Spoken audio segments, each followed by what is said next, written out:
Váyanse incorporando los que vayan llegando, disfruten el evento, así que tenemos muchas horas por delante.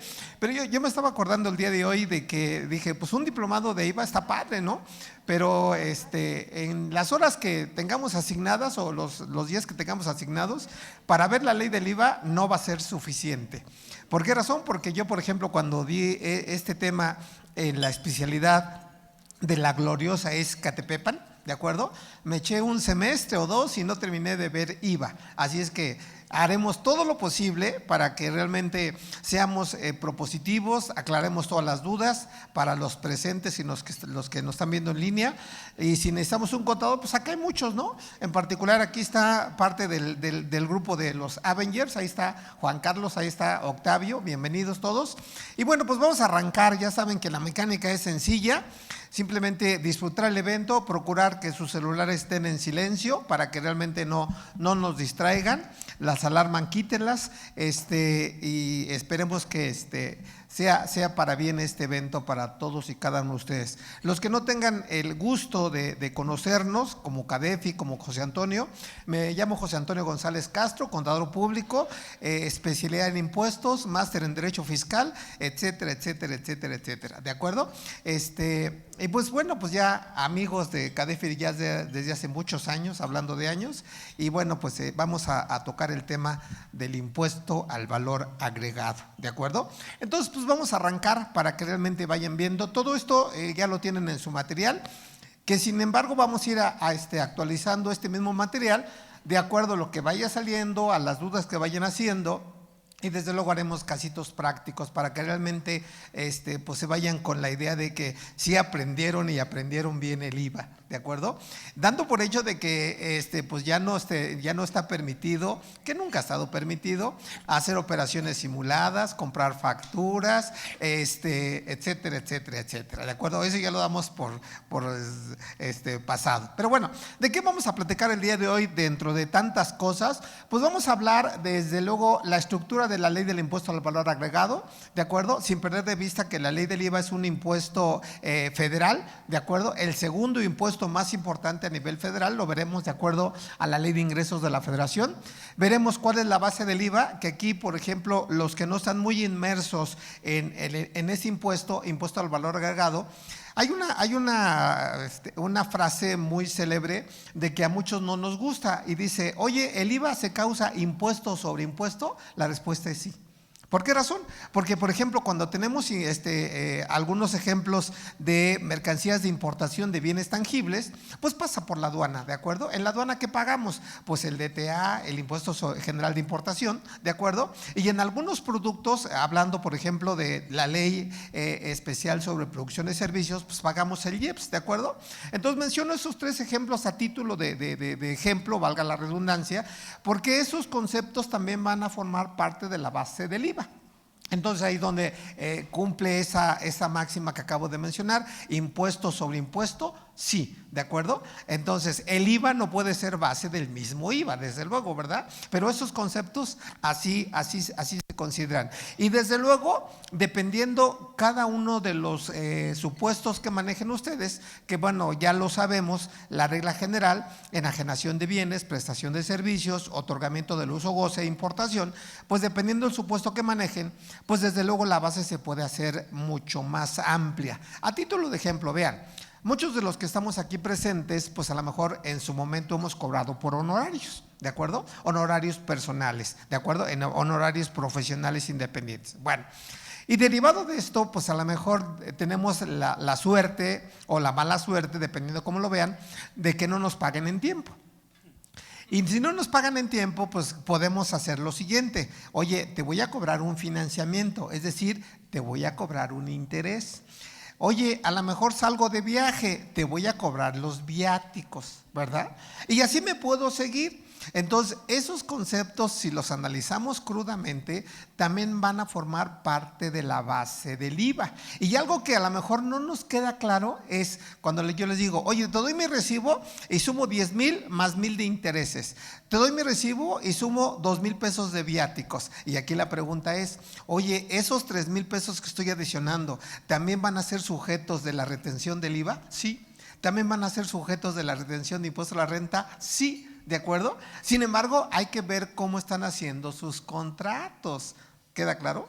Porque el deber ser es que yo debo de cobrar los viáticos, ¿de acuerdo? Sujetos al IVA, pero los comprobantes que yo voy a hacer en el transcurso de ese traslado van a salir a mi nombre. ¿Sí me explico? Entonces lo acumulo como ingreso y lo deduzco como gasto. Pero al deducirlo como gasto, pues debo de cumplir los requisitos que la ley establece. ¿Sí queda claro? Pero en mi ejemplo, los intereses y los viáticos forman parte de la base del IVA. ¿Sí queda claro? Ahora, no pierdan de vista de que hablando de intereses, nada más a título de ejemplo, es una probadita. Ustedes preguntarán, oye, pero yo toda la vida he sabido que los intereses están exentos de IVA. Cuidado, porque hay varios tipos de intereses. Intereses que cobra el sistema financiero e intereses que no cobramos los que no formamos parte del sistema financiero. ¿Por qué razón? Los que forman parte del sistema financiero están exentos de IVA, pero cuando sean intereses, no cuando sean comisiones bancarias. La comisión bancaria es otro boleto.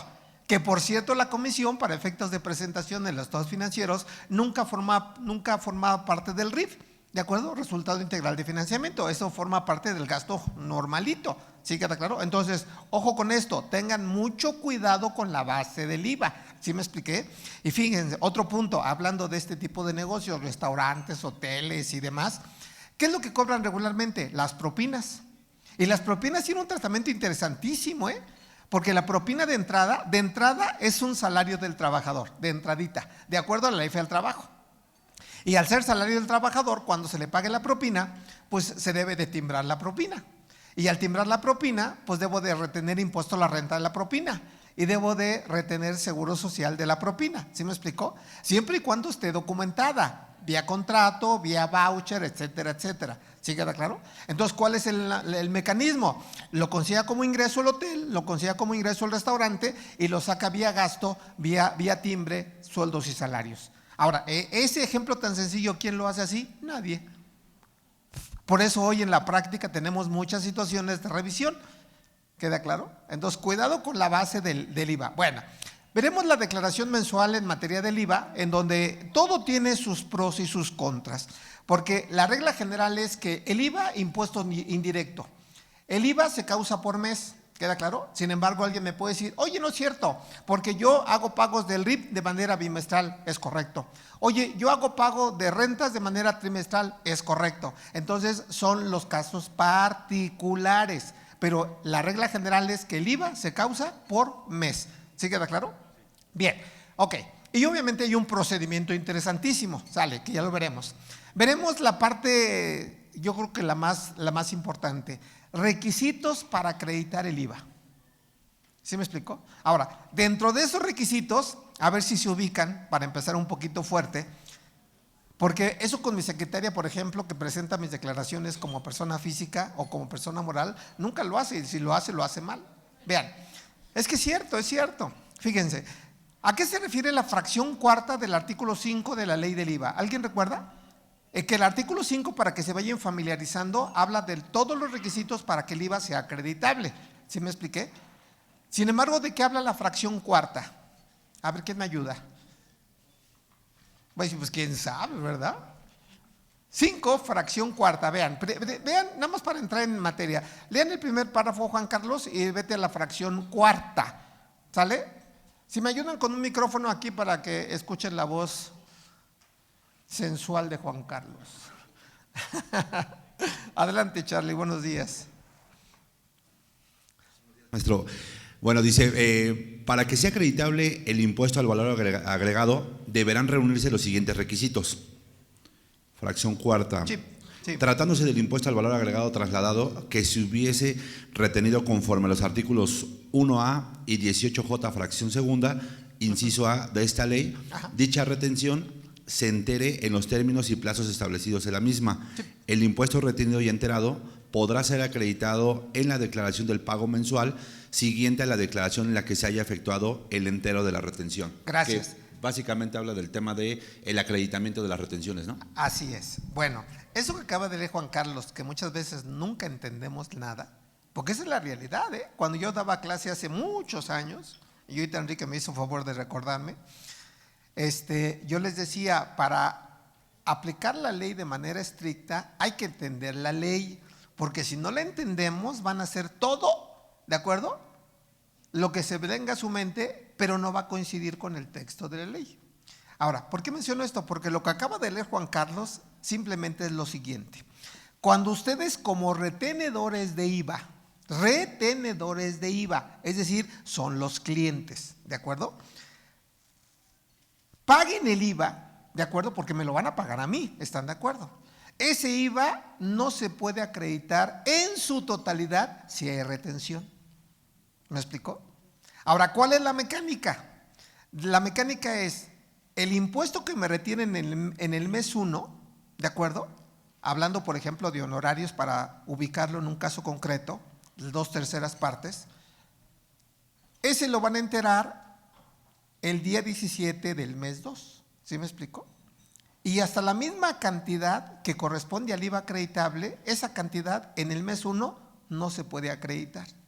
En otras palabras, si me van siguiendo, ¿cuánto puedo acreditar en el mes 1 si me están pagando los honorarios? 1/3 parte del IVA. ¿Sí me expliqué?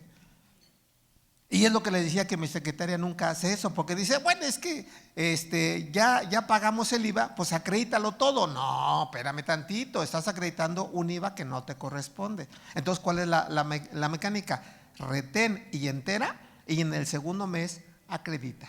Ahora, sin embargo, eso se complica un poquito, porque debo de presentar en términos generales, salvo honrosas excepciones, la DIOT. Artículo 32, fracción 8 de la ley del IVA, declaración informativa de operaciones con terceros. ¿Sí me expliqué? Dije con sus excepciones, porque alguien me va a preguntar seguro, oye Toño, si yo soy reciclo, ¿presento DIOT? No. Oye Toño, si yo soy persona física hasta 4 millones de pesos, ¿presento DIOT? No. ¿Sí queda claro? Pero si presento la DIOT, en el ejemplo que acabo de poner, si ustedes son mis clientes, ¿sobre cuánto voy a presentar la DIOT? Escuchen esto, sobre la totalidad. Porque es lo que me están pagando. Entonces, moraleja, la DIOT no va a coincidir con el acreditamiento. ¿Sí queda claro? Pero eso lo tienen que llevar en papeles de trabajo. Y vean lo que estoy diciendo, jóvenes, papeles de trabajo. Que una sorpresa, porque ese material está obviamente customizado, hablando en términos un poquito elegantes, ¿de acuerdo? Está renovado. Algo que les voy a compartir es que la autoridad hoy le está pidiendo papeles de trabajo para integrar tanto el IVA trasladado como el IVA acreditable. Entonces, un buen papel de trabajo tiene que hablar por sí mismo. Entonces, moraleja, cuidado con los requisitos en materia de IVA acreditable. ¿Sí me explicó? Y entre líneas les comparto que no olviden una reforma emblemática del año 2021, que fueron de las últimas reformas importantes del IVA, ¿de acuerdo? Que hay, por ejemplo, a título de ejemplo, productos para el aseo femenino no causan IVA. Y está padre, ¿me explicó? Ahora, segundo punto, que eso es una reforma que yo no le encontré sentido, pero así dice. Alimentos para las mascotas, ¿de acuerdo? Pues tampoco causan IVA, ¿queda claro? O están grabadas al 0% para que quede un poquito más claro. Digo que no tenía sentido esto porque ya venía la ley del IVA cuando decía productos destinados a la alimentación, ¿de acuerdo?, están grabados a la tasa del 0% de IVA. Y en su momento, no de ahorita, hace de muchos años atrás decíamos, oye, ¿y si yo compro un alimento, unas croquetas para mi mascota, causan IVA? No, bueno, al 0%, ¿va? Entonces, sin embargo, el legislador quiso ser más claro. Alimentos para sus mascotas causan la tasa del 0% del IVA. Estos son dos reformas interesantes 2021. Pero otra reforma interesante en el 2021, ¿le suena familiar el artículo 13, 14 y 15 de la Ley Federal del Trabajo? Y alguien se pregunta, oye, pero ¿por qué la Ley Federal del Trabajo si estamos viendo IVA? Señores, la prestación de servicios especializados u obras especializadas. ¿Sí me explicó? Ahora, ¿por qué menciono esto? ¿Dónde está la parte importante en materia de acreditamiento? Sorpresa, sorpresa.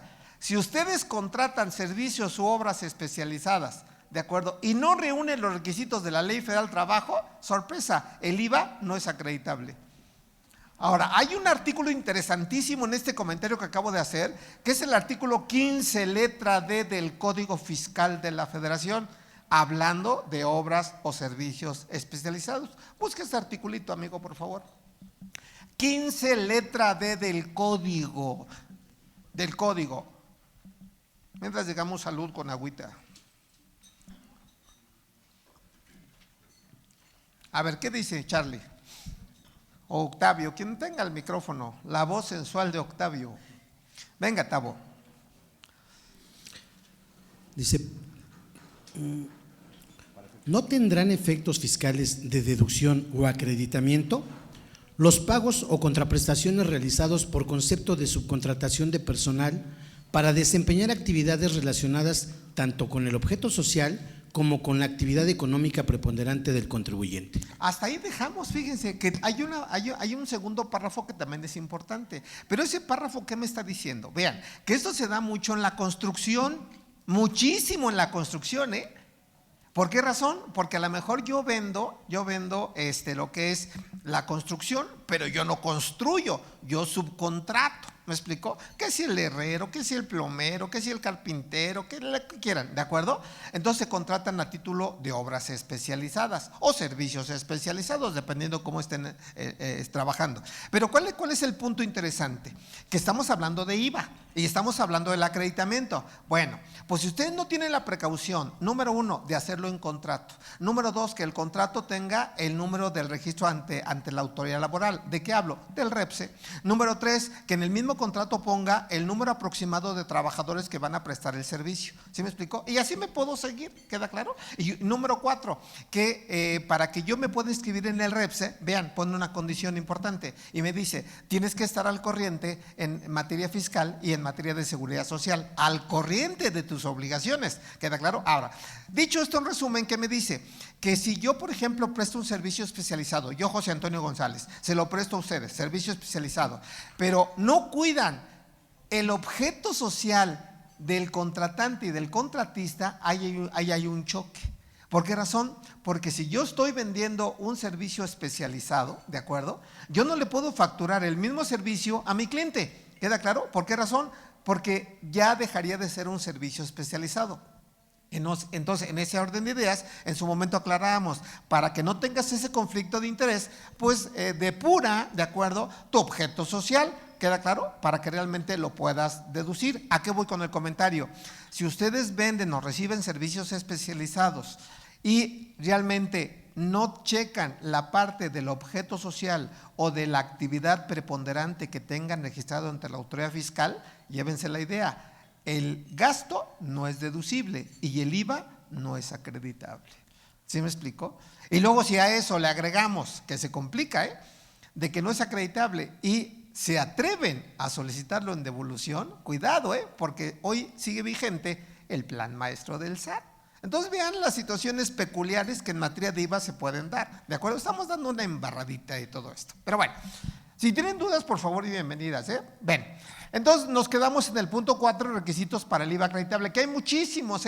Ahora, no pierdan de vista que hay una regla general para que el IVA sea acreditable. ¿Y cuál es la regla general? Me dice de que el IVA va a ser acreditable, escuchen esto, siempre y cuando para efectos de renta el gasto sea estrictamente indispensable. Eso en resumen, ¿qué quiere decir? Que para efectos de que yo pueda acreditar el IVA, debo de cumplir los requisitos en materia de renta para que sea deducible. De tal manera que si el gasto es deducible, el IVA es acreditable. Si el gasto no es deducible, el IVA no es acreditable. Y llévense entre líneas, fracción 15 del artículo 28 de renta. Entre líneas. ¿De qué habla ese articulito, Charlie?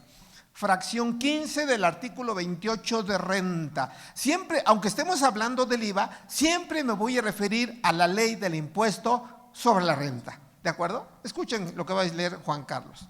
Ese artículo es emblemático, y esa fracción por demás. Bien. IVA y EPS. Fracción 15 del 28, ¿verdad? Sí, lee el primer párrafo, amigo. Y luego los pagos por concepto de impuesto al valor agregado. Sí, pero primer párrafo. Ok. ¿Cómo empieza el artículo, Chaparrito? Habla de los… Luego el Charlie se me pone nervioso, pero espero que hoy no. Si no, una contadora venga y le dele ánimos. Dígale, Charlie, tú puedes. Habla de los no deducibles para efectos del título de impuesto sobre la renta.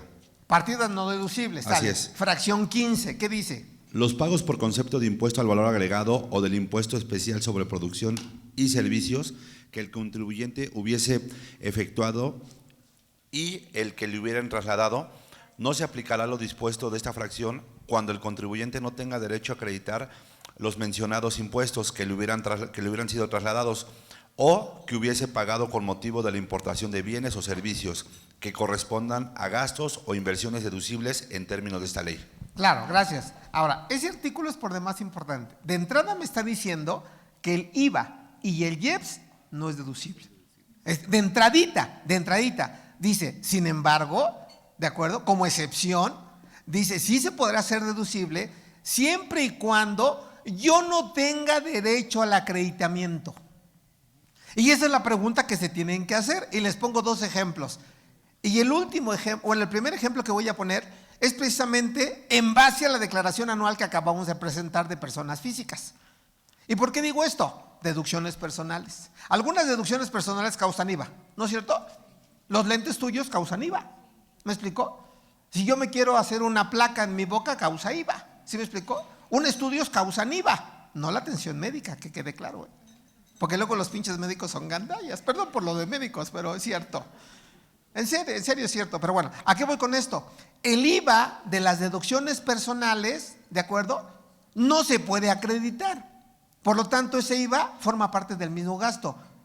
Y hoy en la declaración anual mandaron el gasto con el IVA, independientemente si está topado o no. Último párrafo del 151. ¿Se me explicó? Ahora, otro ejemplo. También no se tiene derecho al acreditamiento cuando realicemos operaciones exentas. ¿Sí me explicó? Alguien me manda alguna consulta ya hace tiempo y me dice, oye Toño, fíjense la barbaridad, Fíjense la barbaridad. Me dice, oye Toño, yo llevo una escuela. Aguántame el corte. Oye, Toño, yo llevo una escuela y acabo de entrar como contador. Ah, perfecto. Y dice, y no sé qué hacer porque la contabilidad tiene poco más de 5 millones de pesos de saldo a favor de IVA. Digo, chulada, ¿verdad? ¿Quién es el contador anterior? ¿Para qué? Para que lo mates, cabrón. En serio, en serio. ¿Cómo se atreven? ¿Cómo se atreven en que en una escuela que esté exenta de IVA, ojo, agrego, la escuela está exenta de IVA siempre y cuando tenga el REBOE, reconocimiento de validez oficial? ¿Sí me explicó? Porque si no tiene el REBOE, pues desde luego causa IVA. ¿Se entendió? Entonces, si yo tengo el REBOE, ¿de acuerdo? El IVA que yo pago, ¿de acuerdo? El IVA que yo pago no se puede acreditar. ¿Por qué? Porque mi actividad está exenta. Entonces, ese IVA, ¿qué pasa? Se manda al gasto y el gasto es deducible. ¿Se entendió? Ah, claro, y si perdió la deducibilidad, pues el gasto y el IVA no es deducible, claro. Y eso es un problema, porque las escuelas, escuchen esto, las escuelas pueden ser título 3. No lucrativas, chaparrito. Y al ser título 3, y si mando una partida no deducible, ¿le suena familiar un concepto que se llama remanente distribuible? Chulada, porque van a pagar impuestos. ¿Sí nos vamos siguiendo? Para que vean que el IVA no es tan fácil, porque me decía, ay, qué pinche curso tan fácil, ¿verdad? 16% sobre la dosis y vámonos.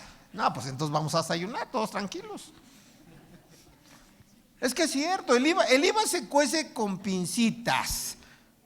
¿Queda claro? Ahora sí, preguntas. Ya desperté el niño dormido en su interior. Sale. Pregunta ya primero. Ah, ok. Gracias, Toño. Buen día. Hola.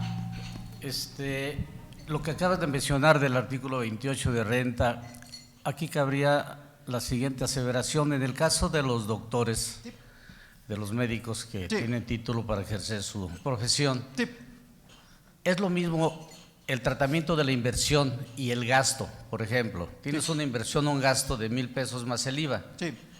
¿Es conveniente solamente llevar a la inversión los 1,000 pesos? ¿O son 1,116 con todo IVA en el caso de las inversiones? ¿O solamente se registra el IVA por separado y llevamos a inversión los 1,000 pesos? Ah, bueno, no hay que olvidar que somos contadores. Y al ser contadores, ¿de acuerdo? Debemos de aplicar las normas de información financiera. Y si hablamos de inversiones, espero que ubiquen, deben de aplicar la NIPSE 6 de entrada. Y les doy un primer antecedente. De acuerdo al artículo 1 de la ley del IVA, el IVA, ¿de acuerdo?, nunca forma parte de la contraprestación, y ya te contesté. ¿Eso qué quiere decir? Que aunque la inversión y el IVA se vaya al gasto, contablemente la inversión la vas a mandar a la inversión o al activo, ¿sí me explicó? Y el IVA o lo acreditas si tienes derecho al acreditamiento o lo mandas al gasto. Y va a haber una partida de resultados que se llama IVA no acreditable, deducible desde luego, porque también va a haber una partida de IVA acreditable no deducible. ¿Sí te queda claro? Entonces sepárala, mi amigo, ¿de acuerdo? Contablemente, sale. Gracias. Bien, pregunta. Hola, buenos días. Ya somos conocidos de tiempo atrás. Sí, pero… Venga. Contador, en este caso cuando traducen libros o traducen algún escrito y eso dentro de aquí de la entidad, ¿provoca IVA o está exento de IVA? O sea, si me contratas para traducir, Así es. causa IVA. Claro, claro. Excepto cuando es en el extranjero. ¿Mande? Excepto cuando es en el extranjero. A ver, otra vez eso. Aquí Ujú. hacen traducciones y obvio provoca IVA. Claro. Pero si alguien del extranjero me dice, oye, tradúceme un escrito, Sale. eso es ya… Vean, es una pregunta interesantísima. Empezaron fuerte. Bueno, espero que hayan escuchado la pregunta. Bueno, una pequeña diferencia entre renta y IVA es que en renta grava ingresos, IVA grava actos o actividades. Sin embargo, los contribuyentes coinciden porque pueden ser personas físicas o morales. Pero ojo, primera respuesta a la pregunta, en materia de IVA no hay territorialidad. ¿A qué quiero llegar con eso? Que el simple hecho de que venga un extranjero a México y preste un servicio, aunque sea extranjero, sorpresa, causa IVA. Claro. Ahora, segundo punto, que es donde viene. Si tú acreditas, ojo con esto, si tú acreditas que contrato al extranjero, pero el beneficio se da en territorio nacional, sorpresa, causa IVA. Ahora, si contratas el servicio y el servicio se acredita que se prestó y el beneficio es en el extranjero, causa IVA al 0%. ¿Sí queda claro? Chulada con eso, por eso dije, buena pregunta, empezaron bien. Sale, pregunta por aquí, venga. ¿Ya tienes micrófono? Ya. Regálame tu nombre porque creo que no te conozco, sí. Sí, maestro. Hola. Venga. Gracias, maestro. Buenos días. Hola. Aquí en la actividad de venta de tortillas, creo que siempre hay una polémica. Sí. Nosotros nos damos a la tarea de investigar y estás a cero. Entonces, de acuerdo a lo que usted nos está explicando, que obviamente las tortillerías compran el gas, papel, o sea, toda su materia para llevar a cabo la actividad. Entonces, por ejemplo, el gas nos causa IVA. Entonces, en este aspecto… El agua causa IVA. Exactamente. Entonces, en este aspecto, cuando vamos a hacer la declaración, obviamente que sale un saldo a favor. Mi pregunta es, ¿ese saldo de IVA lo debemos de colocar en la declaración? A ver, vamos por partes. Sí, maestro. Como dijo Jack el Destripador, ¿no? Tranquilos. Es que de verdad todo es fascinante. Y celebro las preguntas porque yo les he dicho siempre, pregunten como dice el SAT, situaciones concretas, ¿de acuerdo? Y reales, en los términos del artículo 34 del Código Fiscal de la Federación. Sale. Ahora, primer respuesta a la pregunta. Vean, algo pasó. Dije, órale. Ok, primera respuesta. De acuerdo al artículo 2, letra, fracción primera, las tortillas están grabadas con el 0% en materia de IVA. ¿Por qué? Porque es un producto destinado a la alimentación. ¿Queda claro? Sin embargo, hago una pequeña aclaración. Y voy a hacer una aberración, pero se puede dar, se puede dar. Hay muchas tortillerías que venden chicharrón. Y salsas. Y arroz. Y huevito. Y hasta me está dando hambre. Es que me amargaron mi desayuno, debo decirles. Me atendieron mal, pues pinches meseros. Perdón, se me salió. Es que es la verdad. Es que debemos de tener la calidad del servicio. Yo, por ejemplo, que ustedes vienen al servicio, los consigo.